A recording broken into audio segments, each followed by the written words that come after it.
혹시 여러분은 단백질하면 계란이지 라고 생각해 본 적 있으신가요? 아침마다 삶은 계란 하나로 단백질을 챙긴다고 안심하시는 분, 혹은 운동 후에 계란 흰자만 드시며 근육 관리를 한다고 믿는 분 정말 많으시죠? 그런데요.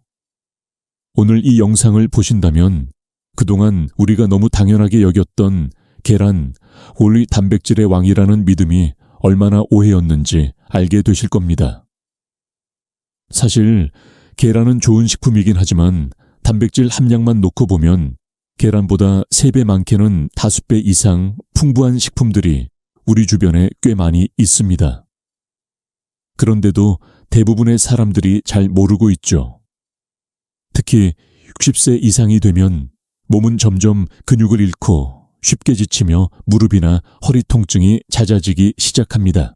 이게 단순히 나이 때문이 아니라 오랜 시간 잘못된 단백질 섭취 습관에서 비롯된 문제라는 사실 알고 계셨나요? 오늘 영상에서는 계란보다 훨씬 뛰어난 단백질 식품 이름까지를 소개해 드릴 뿐 아니라 실제로 단백질 부족으로 고생하던 한 60대 여성의 이야기를 통해 식단 하나가 얼마나 큰 변화를 만들 수 있는지도 함께 확인하실 수 있습니다. 자, 여기서 잠깐 혹시 지금도 나는 계란이면 충분한데 라고 생각하고 계신 분들은 댓글에 숫자 1을 좀 더 좋은 단백질이 궁금하다고 느끼신 분들은 숫자 2를 적어주세요. 여러분의 댓글은 저희에게 정말 큰 도움이 됩니다. 그리고 혹시 아직 이 채널을 구독하지 않으셨다면 지금 구독 버튼 꾹 눌러주시고 좋아요도 한번 부탁드릴게요. 여러분의 관심 하나하나가 저희가 더 깊고 정확한 건강 정보를 전하는 데 큰 힘이 됩니다. 그럼 지금부터 본격적으로 계란보다 강력한 단백질의 세계로 함께 들어가 보겠습니다. 우리가 흔히 단백질 하면 계란이라고 생각하는 이유는 계란이 워낙 친숙하고 오랫동안 건강식으로 자리 잡았기 때문입니다.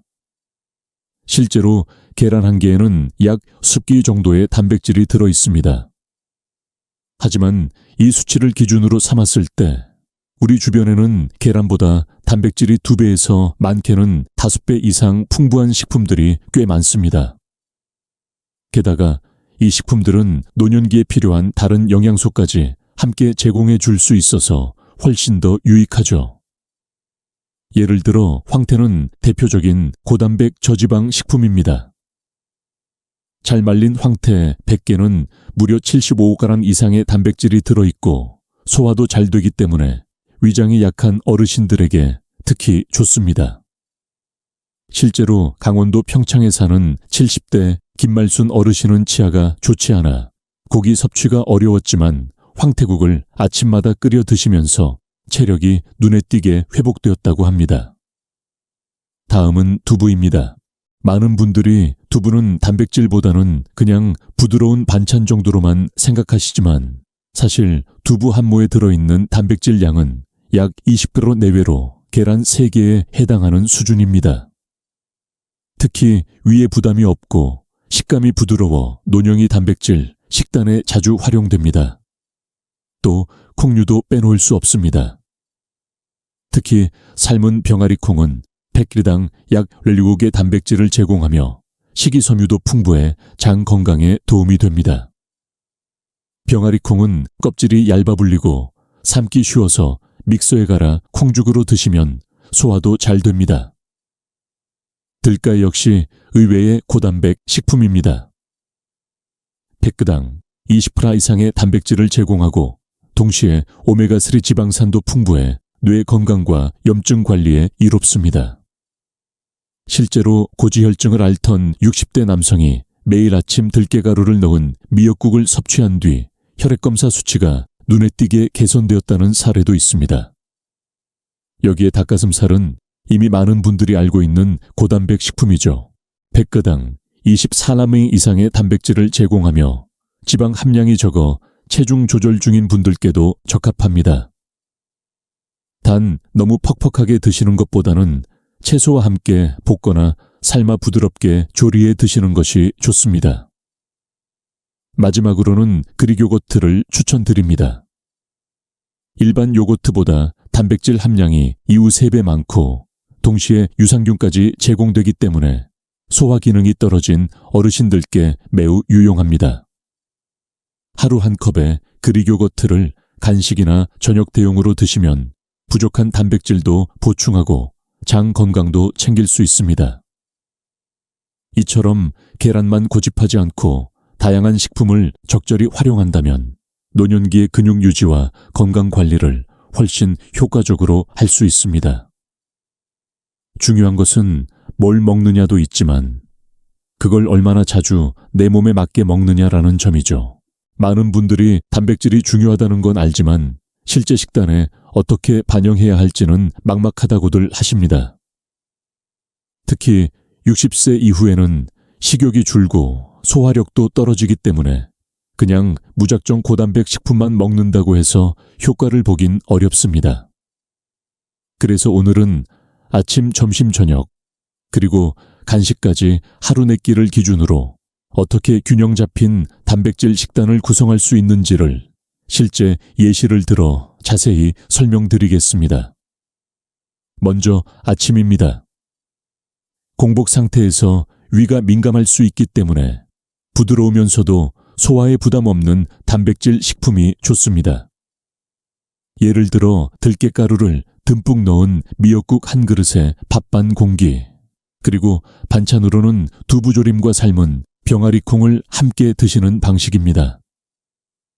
이 조합만으로도 단백질이 함수개 이상 들어있고 칼슘과 오메가3까지 함께 챙길 수 있습니다. 아침에 시간이 없거나 입맛이 없으신 분들은 그릭요거트 한 컵에 견과류 한 스푼, 그리고 삶은 달걀 하나만 드셔도 좋습니다. 다음은 점심입니다. 점심은 하루 중 가장 많은 에너지가 필요한 시간대이므로 단백질과 함께 복합 탄수화물, 섬유질까지 함께 챙기는 것이 중요합니다.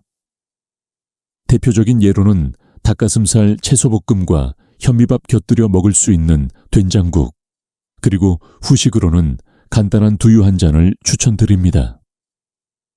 이 조합은 근육 유지에 필수적인 아미노산과 장 건강에 좋은 식이섬유, 그리고 식물성 단백질까지 고루 들어있어 어르신들께 이상적입니다. 저녁은 가볍게 드시되 하루의 단백질 섭취를 마무리하는 역할을 하므로 소량이라도 단백질을 꼭 포함하는 것이 중요합니다. 예를 들어 황태계란찜과 채소나물, 그리고 보리밥을 반 공기 정도 드시는 방식이 좋습니다. 황태는 단백질 흡수가 빠르고 계란은 황태의 맛을 부드럽게 잡아주기 때문에 소화도 편안합니다. 마지막으로 간식입니다. 많은 어르신들이 간식은 단지 입이 심심해서 먹는다고 생각하시지만 사실은 부족한 영양소를 보충할 수 있는 아주 중요한 식사입니다. 오후 간식으로는 구운 두부나 삶은 병아리콩을 소량 드시거나 그릭요거트를 견과류와 함께 섞어 드시면 좋습니다. 혹은 아침과 점심 사이에 들깨가루를 넣은 따뜻한 선식 한 컵을 드시는 것도 훌륭한 선택입니다. 이처럼 하루 3끼와 간식에 단백질 식품을 적절히 배치하면 따로 보충제를 먹지 않아도 노령이 단백질 권장량을 자연스럽게 채울 수 있습니다. 중요한 건 식단이 복잡하거나 비싸야 하는 게 아니라 꾸준히 실천 가능한 수준으로 설계되어야 한다는 점입니다. 단백질은 한 끼에 몰아서 먹는 것보다 하루에 나눠서 조금씩 꾸준히 섭취하는 것이 흡수율을 높이고 체내 손실을 줄이는데 훨씬 효과적이라는 사실도 꼭 기억해 주세요. 많은 어르신들이 나도 예전엔 잘 먹었는데 요즘은 아무리 먹어도 살이 안 찌고 기운이 없다라고 말씀하시곤 합니다. 어떤 분은 단백질 보충제를 사서 드셔도 별 효과를 못 보았다고 하시기도 하죠. 그렇다면 정말 나이가 들면 단백질 흡수가 그렇게 어려워지는 걸까요? 결론부터 말씀드리면 네, 맞습니다. 노화가 진행되면서 단백질의 소화와 흡수 능력은 점점 떨어집니다. 그 이유는 크게 3가지로 나눌 수 있습니다. 첫 번째는 위산 분비 감소입니다. 나이가 들수록 위장의 산도가 낮아지면서 단백질을 처음 분해하는 위산과 소화효소의 분비량이 줄어듭니다. 이는 고기나 생선 같은 동물성 단백질뿐 아니라 콩이나 두부 같은 식물성 단백질의 분해도 늦추게 되죠. 두 번째는 근육 내 단백질 합성률의 감소입니다. 60세를 넘기면 식사에서 똑같은 양의 단백질을 섭취해도 젊었을 때보다 실제 근육으로 전환되는 비율이 낮아집니다. 그래서 노년기에는 오히려 젊을 때보다 더 많은 양의 단백질을 꾸준히 섭취해야 근육량을 유지할 수 있습니다. 세 번째는 음식물 섭취 패턴의 변화입니다. 많은 어르신들이 식욕 감소 치아 문제, 소화불량 등의 이유로 하루에 2끼만 드시거나 주로 탄수화물 위주의 식사를 하시는 경우가 많습니다. 실제로 필자가 만난 한 70대 여성은 아침엔 간단한 식빵 한 조각, 점심엔 국수, 저녁엔 김치찌개에 밥 한 공기 정도로 하루를 보내시고 있었습니다. 문제는 이런 식단 속에 단백질은 거의 없다는 것입니다. 그 결과는 반복되는 어지럼증, 무릎 통증, 탈모, 그리고 최근엔 넘어져 고관절, 골절까지 겪게 되셨습니다. 결국 병원에서 진단받은 건 단백질 영양 결핍이었죠. 이처럼 단백질을 충분히 섭취하고도 흡수가 잘 안 되는 이유는 단순히 나이가 들어서가 아니라 소화기관의 기능 저하와 잘못된 식습관이 겹쳐지기 때문입니다. 특히 단백질을 한 번에 많이 먹는 것보다는 하루에 3, 4회로 나누어 섭취해야 흡수율이 훨씬 높아집니다. 그리고 흡수를 돕기 위한 식사 구성도 매우 중요합니다. 이 부분은 다음 파트에서 자세히 설명드릴 예정이니 꼭 끝까지 함께 해주세요. 단백질이 부족하다고 하면 많은 분들이 나는 고기랑 생선도 자주 먹고 밥도 잘 먹는데 설마 내가 부족하겠어 라고 생각하실 겁니다. 하지만 단백질 결핍은 생각보다 더 흔하고 특히 60세 이상 어르신들 사이에서는 자주 발견되지만 스스로는 잘 모르는 경우가 많습니다. 왜냐하면 그 증상이 너무 평범하고 쉽게 다른 이유로 착각하기 때문입니다. 예를 들어 아침에 일어났을 때 유난히 피곤하고 몸이 무겁거나 계단을 오를 때 다리에 힘이 풀리거나 자주 어지럽고 멍한 느낌이 들 때, 심지어 밥을 먹었는데도 입맛이 없고 쉽게 배가 꺼질 때도 사실은 단백질이 부족하다는 신호일 수 있습니다. 피부가 푸석해지고 상처가 잘 아물지 않거나 머리카락이 갑자기 많이 빠지는 것도 마찬가지입니다. 제가 실제로 상담했던 한 68세 남성분의 사례를 말씀드려 보겠습니다. 이분은 은퇴 후 특별히 병이 있는 것도 아니고 식사도 잘 챙겨 드신다고 생각했지만 몇 달 전부터 자주 무릎이 시리고 밤에 다리가 저려 잠을 설치기 시작했다고 합니다. 처음에는 관절 문제인 줄 알고 정형외과를 다니셨지만 뚜렷한 이상이 없다는 진단을 받고 영양 검사를 해본 결과 단백질 수치가 정상 하한선보다 훨씬 낮게 나왔습니다. 문제는 식습관이었는데요. 아침은 대부분 건너뛰고 점심은 국수나 김밥 같은 가벼운 외식, 저녁은 밥에 김치찌개 정도로 간단히 드시는 날이 많았다고 합니다. 고기나 생선은 특별한 날 외에는 거의 드시지 않았고 나물이나 반찬 위주의 식사가 대부분이었습니다. 이후 식단을 바꾸어 단백질 섭취량을 하루 60g 이상으로 늘리고 간식으로는 그릭요거트나 삶은 병아리콩을 챙기셨고 하루 2끼 식사를 3끼로 나누어 섭취하게 조정한 결과 2달이 채 지나기도 전에 체력이 눈에 띄게 좋아졌고 밤잠도 편하게 주무실 수 있게 되셨습니다. 이처럼 단백질 부족은 겉보기에는 작은 증상으로 시작되지만 시간이 지나면 낙상 위험, 면역력 저하, 회복력 저하로 이어지며 삶의 질을 급격히 떨어뜨릴 수 있습니다. 특히 노년기에는 근육량 감소가 빠르게 진행되기 때문에 단백질은 단순히 영양소가 아니라 생존을 위한 기본 재료라고 생각하셔야 합니다. 그러면 도대체 얼마나 어떻게 먹어야 제대로 흡수되고 효과를 볼 수 있을까요? 다음 파트에서는 단백질을 다른 영양소들과 어떻게 조합해야 흡수율을 높일 수 있는지 구체적으로 알려드리겠습니다. 많은 분들이 단백질은 그냥 많이 먹기만 하면 된다고 생각하십니다. 하지만 아무리 단백질이 풍부한 음식을 먹어도 몸에서 제대로 흡수되지 않으면 아무 소용이 없습니다. 특히 60세 이상 고령자에게는 흡수율을 높이는 식사 습관이 정말 중요합니다. 그럼 어떻게 해야 단백질이 더 잘 흡수될까요? 답은 의외로 단순합니다. 바로 다른 영양소들과의 궁합을 잘 맞추는 겁니다. 첫 번째로 비타민 B군, 특히 비타민 B6와 B12는 단백질이 아미노산으로 분해되고 몸속에 흡수되도록 돕는 핵심 조력자입니다. 예를 들어 단백질이 풍부한 두부나 닭가슴살을 먹을 때는 시금치나 브로콜리, 달걀 노른자 같이 B군이 풍부한 식품을 곁들이면 훨씬 효율적으로 흡수됩니다. 두 번째는 건강한 지방입니다. 흔히 지방은 피해야 한다고 생각하기 쉬운데 단백질의 흡수와 활용에는 오히려 필수적입니다.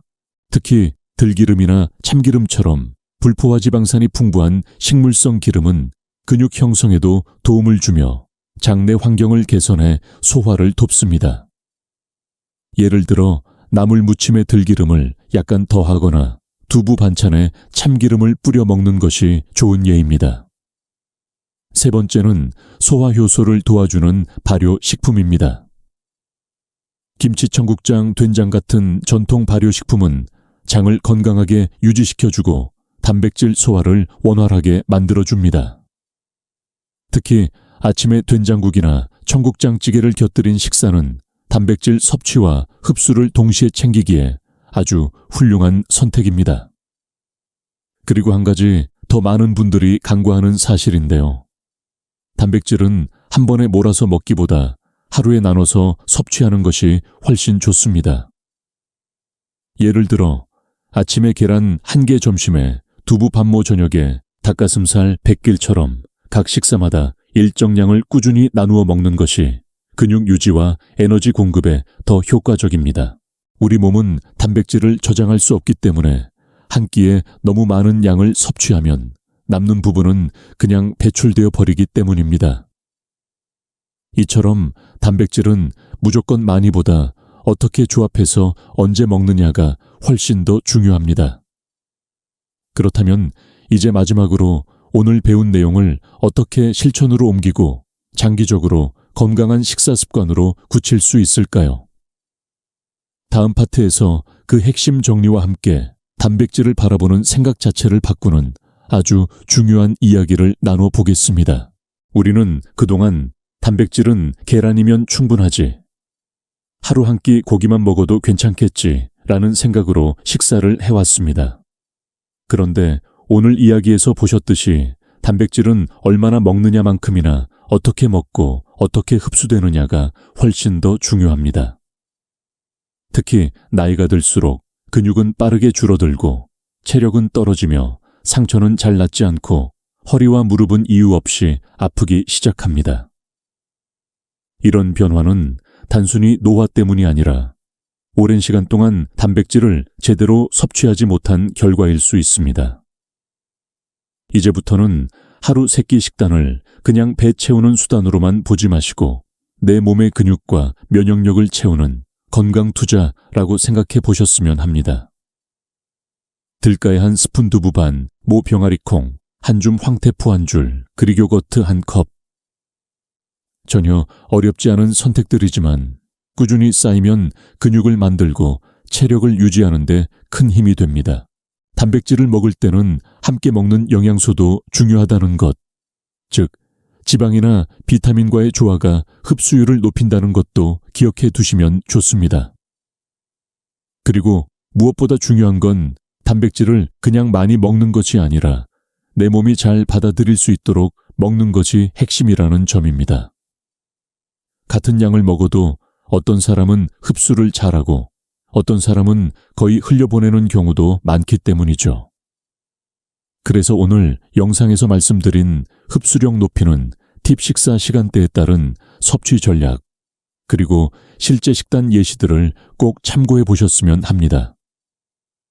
이제 여러분의 선택입니다. 지금부터라도 내 식단을 돌아보고 내가 할 수 있는 변화 하나만 실천해 보세요. 하루 한 끼만 바꿔도 몸은 달라지기 시작합니다.